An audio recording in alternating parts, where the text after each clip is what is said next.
En las turbulentas aguas del Pacífico, la batalla de Midway se convirtió en un épico enfrentamiento que cambió el curso de la Segunda Guerra Mundial.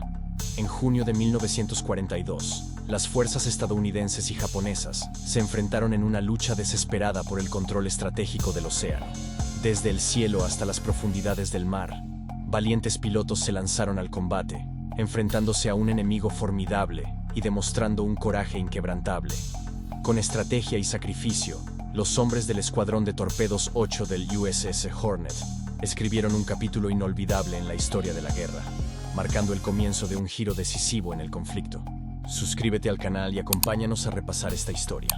Mediante una combinación de tenacidad y astucia, para el año 1942, los criptoanalistas estadounidenses lograron descifrar el anteriormente impenetrable código de la Armada Imperial Japonesa de la Segunda Guerra Mundial, conocido como N-25. Japón no tenía ni la menor sospecha de que América estaba interceptando sus comunicaciones. Enmascarada entre sus conversaciones codificadas, yacía una revelación alarmante. Un ataque japonés a la estación naval de los Estados Unidos en Midway estaba próximo, prometiendo una devastación de una magnitud nunca antes vista. Con este conocimiento crucial en sus manos, las fuerzas estadounidenses convirtieron al depredador en presa. Lo que los japoneses consideraban como un golpe decisivo contra la flota del Pacífico de los Estados Unidos, ahora estaba meticulosamente diseñado para ser su propia perdición. Una emboscada a los emboscadores. Mientras se preparaba el tablero de ajedrez, el primer movimiento aconteció el 3 de junio de 1942. La flota combinada del almirante Isoroku Yamamoto emergió en el horizonte, determinada a borrar a los Estados Unidos del teatro del Pacífico. Sin embargo, surcando el firmamento azul, las aves de guerra estadounidenses ya estaban en posición, preparadas para golpear primero a un enemigo desprevenido. No obstante, el plan meticulosamente elaborado pronto se vio sumido en un torbellino de caos y falta de comunicación.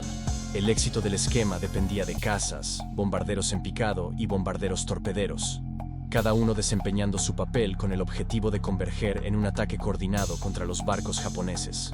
Los pilotos estadounidenses se vieron obligados a enfrentarse al enemigo desde todos los ángulos. Cazas para dominar los cielos, bombarderos en picado para lanzar ataques desde el aire, y bombarderos torpederos surcando las olas para perforar los costados de acero de los buques enemigos. Pero la realidad de la guerra rara vez sigue la coreografía del tablero de dibujo. En un cruel giro del destino, los bombarderos torpederos del escuadrón VT-8, lentos y apenas blindados, se encontraron liderando el asalto sin escolta. Al mando de los anticuados y pesados Douglas TVD Devastators, los aviadores y sus tripulaciones eran dolorosamente conscientes de sus mínimas posibilidades de sobrevivir. Sin la protección de cazas acompañantes, quedaron expuestos al mortal fuego enemigo, desde los enjambres de cazas japoneses hasta la implacable lluvia de fuego antiaéreo. Los estadounidenses se enfrentaban a un destino casi seguro.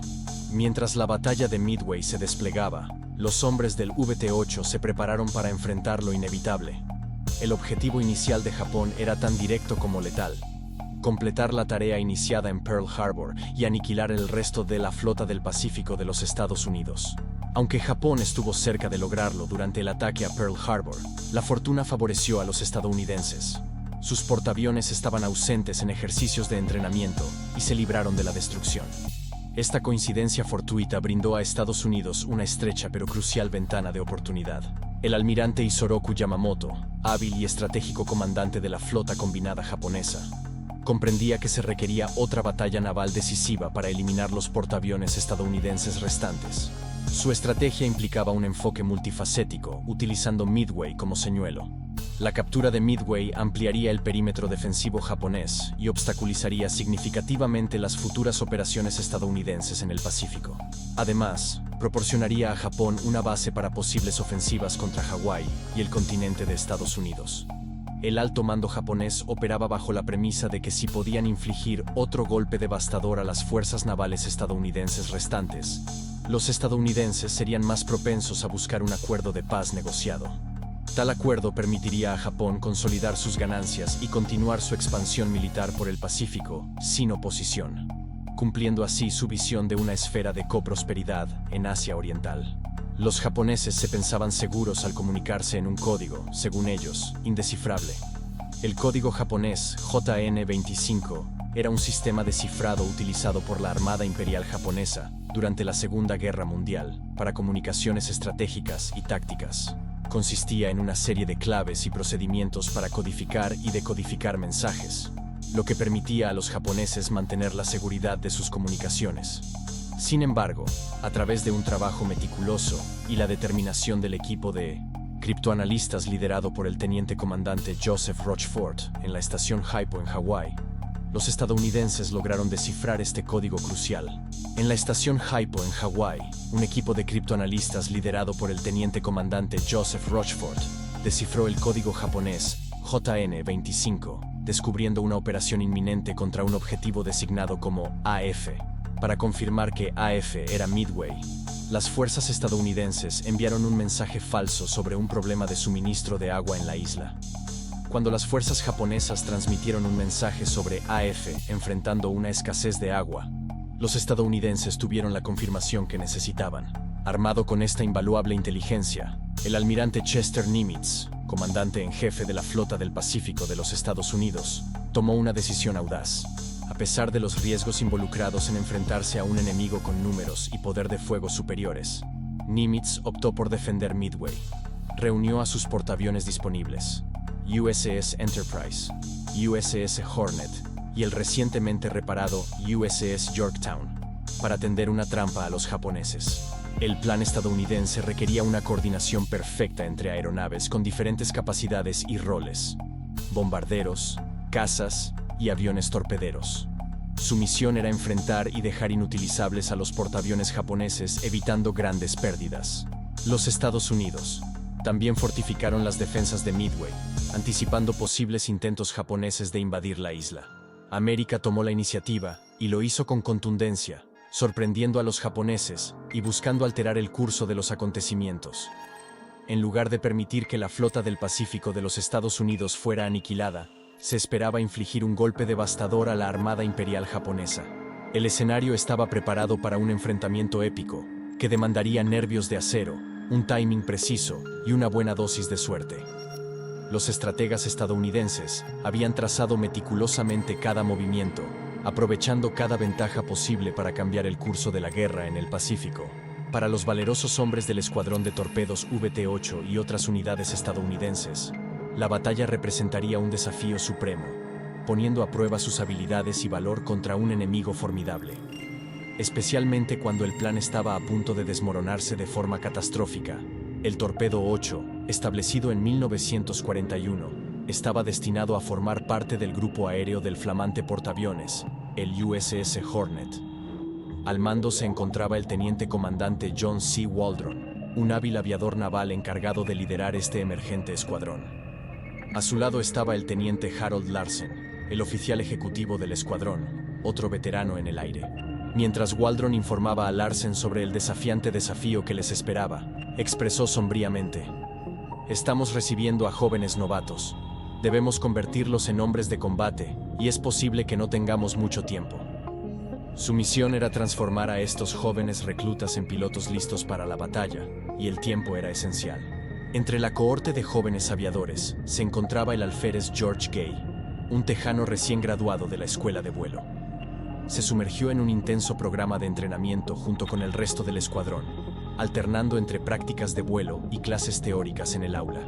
Waldron y Larsen moldearon meticulosamente a sus pilotos crudos e inexpertos en un escuadrón cohesivo y preparado para la batalla, a medida que las semanas se convertían en meses. Equipado con el Douglas TBD Devastator, el Torpedo 8 volaba con un avión que, en su día, había sido el orgullo de la Marina de los Estados Unidos, una joya de la ingeniería aeronáutica. Sin embargo, mientras el eco del ataque a Pearl Harbor aún resonaba en 1941, el Devastator había quedado obsoleto. Cojeaba por su lenta velocidad, limitada a apenas 206 millas por hora. Esta desventaja era significativa, especialmente frente a la rápida flota japonesa, liderada por el Mitsubishi A6M0, capaz de alcanzar velocidades superiores a las 330 millas por hora. Su arsenal era limitado, con capacidad para solo un torpedo, o hasta 1.200 libras de bombas, y equipado con una única ametralladora calibre 30 en la nariz y la cabina trasera. Comparado con los aviones japoneses más robustos, era claramente insuficiente. Las carencias del Devastator no terminaban ahí. Le faltaban características defensivas cruciales, como protección blindada y tanques de combustible autosellantes, estándares para la Segunda Guerra Mundial, haciéndolo vulnerable al fuego enemigo. Los pilotos del VT-8 se encontraron en una posición desfavorable, atados a una aeronave superada en velocidad, maniobrabilidad y capacidad defensiva por sus contrapartes japonesas. Sin embargo, una luz de esperanza surgió con la llegada del sucesor del Devastador, el Grumman TBF Avenger, anticipado ansiosamente por Waldron para evitar enfrentarse con los obsoletos Devastators. Cuando se preparaban para partir hacia el Pacífico a bordo del Hornet, una flota de 21 Avengers llegó en marzo de 1942.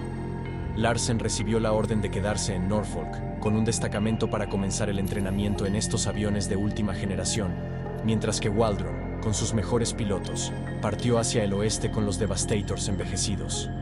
Su próximo desafío los aguardaba en junio. A lo largo de los primeros meses de 1942, el Escuadrón de Torpedos 8 tuvo más exposición al mar que combates. Acompañando al USS Hornet en su misión para lanzar el ataque aéreo del teniente coronel James Doolittle sobre Japón en abril, el VT-8 no participó en combate. La Batalla del Mar del Coral, la primera batalla real de portaaviones en la historia, se desarrolló unas semanas después, sin participación del Hornet ni del VT-8. Su verdadera prueba llegaría en junio, mientras la inteligencia naval estadounidense detectaba movimientos japoneses hacia el atolón de Midway. Los estrategas navales japoneses urdieron un plan maestro, un ataque de distracción en las Aleutianas, un archipiélago remoto al extremo occidental de Alaska, para desviar la atención de su verdadero objetivo en Midway y confundir a las defensas estadounidenses. A finales de mayo, la imponente flota combinada japonesa, compuesta por más de 200 buques, zarpó hacia el este en una muestra de poderío marítimo sin precedentes. A la vanguardia de esta formación se encontraba la fuerza del vicealmirante Chuichi Nagumo, al mando de 4 poderosos portaaviones de la flota. El arquitecto del devastador ataque a Pearl Harbor planeaba desencadenar el mismo tipo de asalto sobre Midway, esta vez desde el noroeste, aguardando la reacción estadounidense. Mientras tanto, al oeste, una formidable fuerza de acorazados y cruceros, liderada por el legendario almirante Yamamoto y su buque insignia, el colosal superacorazado Yamato, se preparaba para unirse al ataque. Estas dos poderosas formaciones convergían hacia Midway, ansiosas por infligir un golpe fatal a las fuerzas navales estadounidenses. La estrategia japonesa era audaz y ambiciosa, diseñada para aniquilar la presencia estadounidense en el Pacífico y consolidar aún más la posición de Japón en la región. Sin embargo, lo que no anticiparon fue la habilidad de los criptoanalistas estadounidenses para descifrar sus códigos y anticipar sus movimientos. Mientras la flota combinada se desplegaba hacia Midway, los líderes militares estadounidenses estaban atentos a cada señal, preparados para responder con rapidez y determinación. Aunque superados en número y enfrentándose a una flota enemiga formidable, los estadounidenses estaban decididos a defender Midway con todas sus fuerzas y cambiar el curso de la guerra en el Pacífico. El escenario estaba listo para un enfrentamiento épico, una batalla que determinaría el destino de las potencias en conflicto en el teatro del Pacífico. El rugido de los motores de los aviones y el estruendo de los cañones resonarían sobre las aguas de Midway en una lucha feroz por el dominio del océano.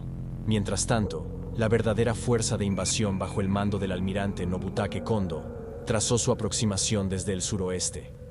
Afortunadamente, la superior inteligencia naval y el eficaz descifrado de códigos permitieron a los almirantes estadounidenses en Pearl Harbor planificar la defensa de Midway. La precisa inteligencia sobre las intenciones japonesas, la composición de la fuerza y el tiempo estimado de llegada permitieron a los aviones de búsqueda de Midway identificar y rastrear la flota japonesa que se acercaba. El 28 de mayo, el Hornet y el Enterprise, junto con sus buques de escolta, zarparon de Pearl Harbor, tomando posición al noreste de Midway. La urgencia de su partida resultó en que el primer grupo de nuevos Avengers no llegara a tiempo al Hornet, dejando al VT-8 con los obsoletos Devastators para la inminente y decisiva batalla. El peor temor del comandante Waldron se había hecho realidad. Su escuadrón se enfrentaba al combate con los anticuados Devastators. A pesar de este contratiempo, Waldron preparó a sus hombres para la batalla, instruyéndolos sobre tácticas e informándoles sobre los japoneses. Como recuerda George Gay, Podíamos casi leer los pensamientos de Waldron, porque nos había informado tan minuciosamente sobre nuestros roles bajo todas las condiciones. El grupo aéreo del Hornet, dirigido por el comandante Stanhope Ring, planificó ataques coordinados que involucraron a bombarderos en picado, cazas y aviones torpederos. A pesar de su impopularidad entre los pilotos del portaaviones, Ring pretendía que los aviones se movieran al unísono, lanzando un asalto concertado contra la flota japonesa. Mantuvo los aviones de combate a una gran altitud cerca de los bombarderos en picado, con la esperanza de alejar a los cazas japoneses. Sin embargo, esta estrategia divergía de las tácticas empleadas en la reciente batalla del Mar del Coral, donde los cazas se dividieron para cubrir tanto a los bombarderos como a los aviones torpederos. Waldron, temiendo por sus hombres, estuvo en desacuerdo enérgicamente con el plan. Argumentó que sus aviones torpederos necesitaban protección de los cazas para un ataque exitoso. A medida que se acercaba la víspera de la batalla, este desacuerdo quedó sin resolver. Sin embargo, el tiempo apremiaba, y los pilotos se preparaban para enfrentarse a la flota japonesa.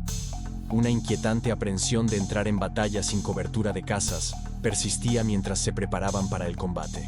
Los hombres del Torpedo 8, congregados en la sala de preparación del Hornet, comenzaron temprano a alistarse para el combate. Un memorándum del teniente comandante Waldron aguardaba, expresando sus esperanzas por una ventaja táctica favorable y exhortando a cada hombre a darlo todo para destruir al enemigo. Luego, los pilotos llevaron a cabo sus rituales previos al vuelo, repasando mapas, cartas y datos, mientras recibían información actualizada sobre el desarrollo de la batalla.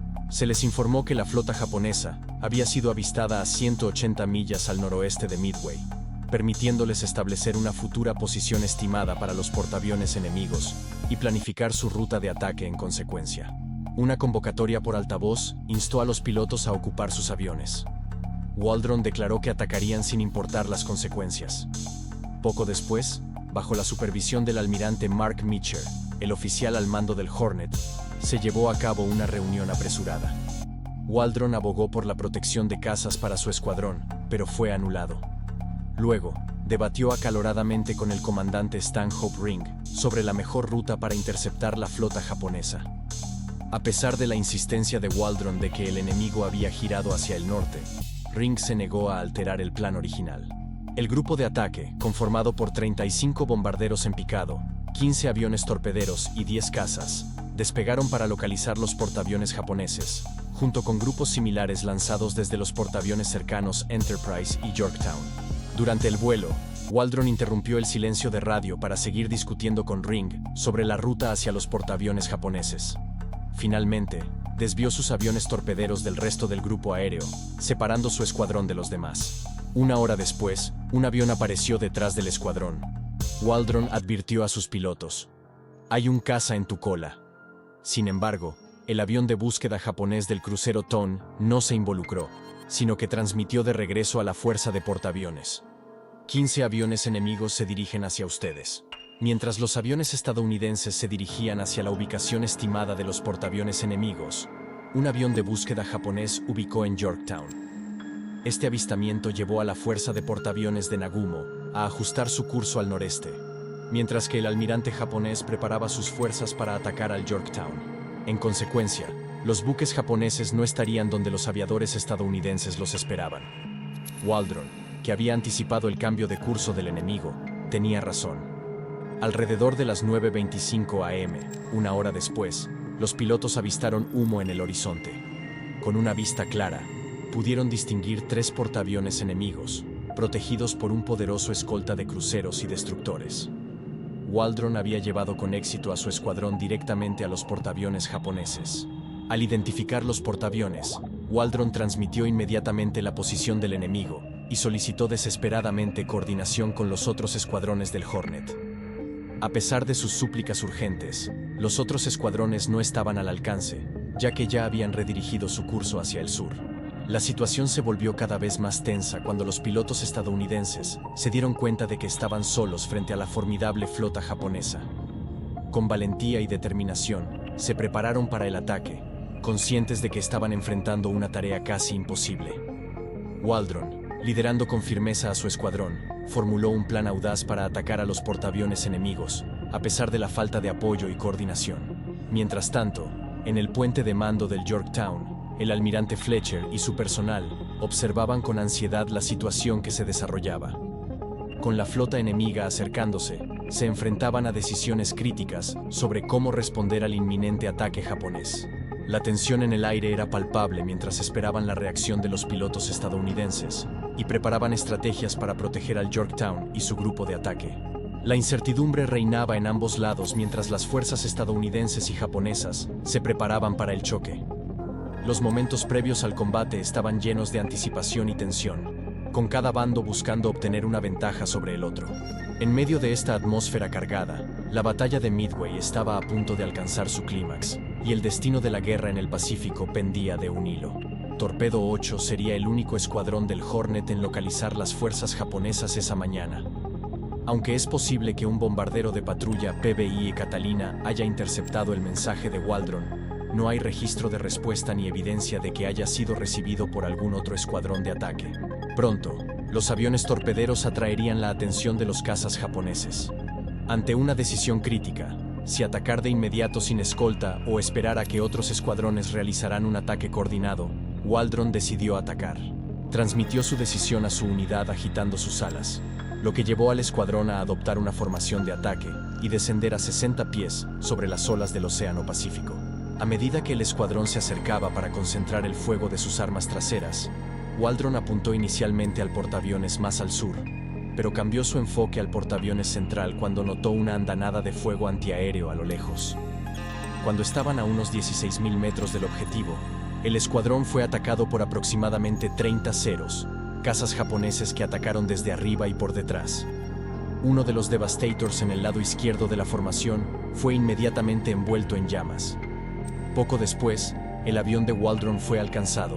El tanque de combustible izquierdo se rompió y se incendió. Su tripulación no pudo hacer nada.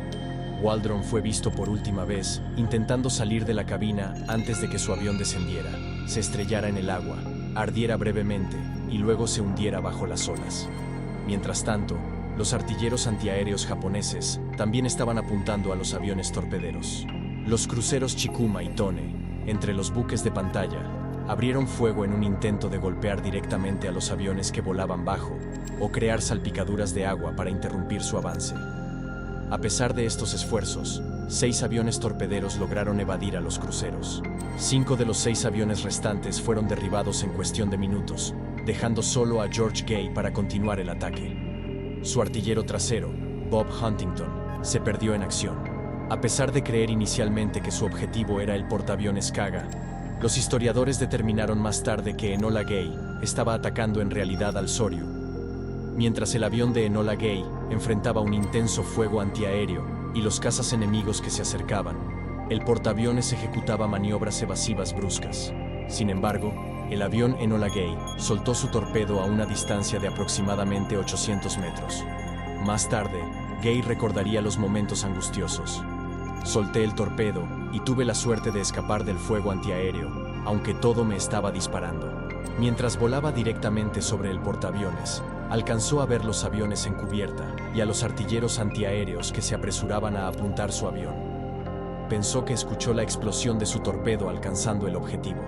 Sin embargo, informes posteriores revelaron que ningún portaaviones japonés fue alcanzado por un torpedo durante el ataque matutino. El solitario Devastator de George Gay fue abruptamente atacado por una serie de ataques de 5 cazas Zero, causando un daño extenso al avión y heridas graves a Gay. Una explosión de proyectil quemó su pierna izquierda, un fragmento de proyectil golpeó su mano izquierda y una bala alcanzó su brazo izquierdo. Con el control del timón y los alerones destruidos, el Devastator perdió el control y se estrelló en el océano a unas 3/4 de millas detrás del portaaviones. Al impactar, la cubierta de la cabina se cerró de golpe, atrapando a Gay dentro. Logró escapar mientras el avión comenzaba a hundirse rápidamente, dejando solo la cola brevemente visible sobre el agua. Una pequeña balsa de goma desinflada y un cojín de asiento negro flotaban cerca, los cuales agarró. Consciente de las historias de aviones japoneses atacando a pilotos derribados en balsas salvavidas, Gay optó por no inflar su balsa. Infló su chaleco salvavidas y se escondió debajo del cojín del asiento. Mientras flotaba y luchaba contra su intenso dolor, Gay se quitó una bala del brazo izquierdo y la sostuvo en la boca para mantenerla segura. Más tarde, aparecieron aviones de bombarderos en picado estadounidenses, atacando a la flota y causando explosiones masivas e incendios en 2 portaaviones. Los barcos en llamas se alejaban gradualmente de la vista. Gay observó cómo los aviones japoneses sobrevolaban, aparentemente buscando un lugar donde aterrizar donde ya no había ninguno. Por la tarde, un destructor se acercó peligrosamente a la ubicación de Gay, lo que lo llevó a esconderse detrás de su cojín de asiento. Luego describió cómo podría haber reconocido a cualquiera a bordo debido a la proximidad. El destructor finalmente se fue, y al anochecer, Gay infló cautelosamente su balsa salvavidas. Durante la noche, notó varias áreas brillantes en el horizonte, probablemente los portaaviones en llamas y los reflectores de los barcos de escolta. Cerca del amanecer, escuchó 3 explosiones grandes en rápida sucesión. Por la mañana, el océano estaba lleno de escombros, y una gruesa capa de aceite era visible en algunas áreas. Balsas salvavidas japonesas abandonadas a la deriva sin rumbo, desprovistas de marineros. Unas horas más tarde, un avión de patrulla de la Armada que investigaba una mancha de aceite, avistó la balsa amarilla de Gay. El avión reconoció el avistamiento, pero continuó con su misión, regresando a primera hora de la tarde para rescatarlo. Al ser rescatado, un marinero a bordo del hidroavión preguntó en tono de broma a Gay: ¿Has visto algún avión japonés últimamente? Después de que Gay confirmara que no, el marinero continuó: Bueno, salgamos de aquí de una vez. Gay fue rescatado casi 30 horas después de ser derribado, convirtiéndose en el único sobreviviente de las 15 tripulaciones de Devastador del Escuadrón de Torpedos 8. Su supervivencia fue un testimonio de su valentía y recursos en medio de una situación extraordinariamente adversa. Tras el valiente pero devastador asalto del Escuadrón de Torpedos 8, 2 escuadrones estadounidenses adicionales localizaron los portaaviones japoneses. Alrededor de las 9:30 am, el Escuadrón de Torpedos 6 del USS Enterprise lanzó un ataque sin la protección de cobertura de cazas. Poco después, alrededor de las 10:00 am, el Escuadrón de Torpedos 3 del USS Yorktown comenzó su asalto, mientras que sus 6 escoltas de cazas Wildcat fueron superados por los Zeros japoneses. Al igual que el Torpedo 8, estos escuadrones llevaron a cabo ataques de alto riesgo. Su impacto fue crítico a pesar de sufrir grandes pérdidas y no lograr alcanzar sus objetivos. De los 41 aviones torpederos involucrados, solo 6 regresaron. Los líderes de los escuadrones, al igual que su predecesor Waldron, perdieron la vida en acción. Sin embargo, la marea de la batalla cambió drásticamente a las 10:20 am. Los bombarderos en picado del Escuadrón de Bombardeo 6 y el Escuadrón de Exploración 6 del USS Enterprise descendieron sobre los portaaviones japoneses Kaga y Soryu. Casi simultáneamente, los bombarderos en picado del USS Yorktown atacaron al portaaviones Akagi. Los 3 portaaviones estaban en llamas en cuestión de 5 minutos. Las bombas alcanzaron su objetivo con una precisión devastadora. La victoria anticipada de los japoneses se convirtió rápidamente en un triunfo estadounidense decisivo, influenciando significativamente la trayectoria de todo el teatro del Pacífico. A pesar de no alcanzar sus objetivos, los ataques de torpedos implacables tuvieron un impacto transformador en el resultado de la batalla. Obligaron a los cazas japoneses a salir de posición, con los artilleros antiaéreos ocupados con las amenazas de bajo nivel, dejando así las altitudes más altas desprotegidas. Las maniobras defensivas requeridas por los portaaviones japoneses para evadir estos ataques interrumpieron el lanzamiento de aviones cazas adicionales. En consecuencia, cuando comenzaron los asaltos de los bombarderos en picado estadounidenses, la defensa aérea japonesa estaba desprevenida y fuera de posición, lo que llevó a su caída. El sacrificio desinteresado del Escuadrón de Torpedos 8 durante la batalla de Midway marcó un punto de inflexión en el teatro del Pacífico de la Segunda Guerra Mundial. Estos hombres enfrentaron valientemente probabilidades abrumadoras, su sacrificio asegurando el éxito de la misión más amplia. Desviaron la atención del enemigo, permitiendo a los escuadrones sucesores infligir los golpes críticos en los portaaviones japoneses. Su valentía, encarnando el espíritu de deber y desinterés, cambió el rumbo de la guerra a favor de los aliados. La historia del VT-8 sirve como un profundo testimonio del alto costo de la libertad y la victoria. Su sacrificio no será olvidado y continuará inspirando a las generaciones de un futuro. En medio de la tragedia y la adversidad, su valentía brilla como un faro de esperanza y determinación. No olvides suscribirte al canal y dar pulgar arriba al video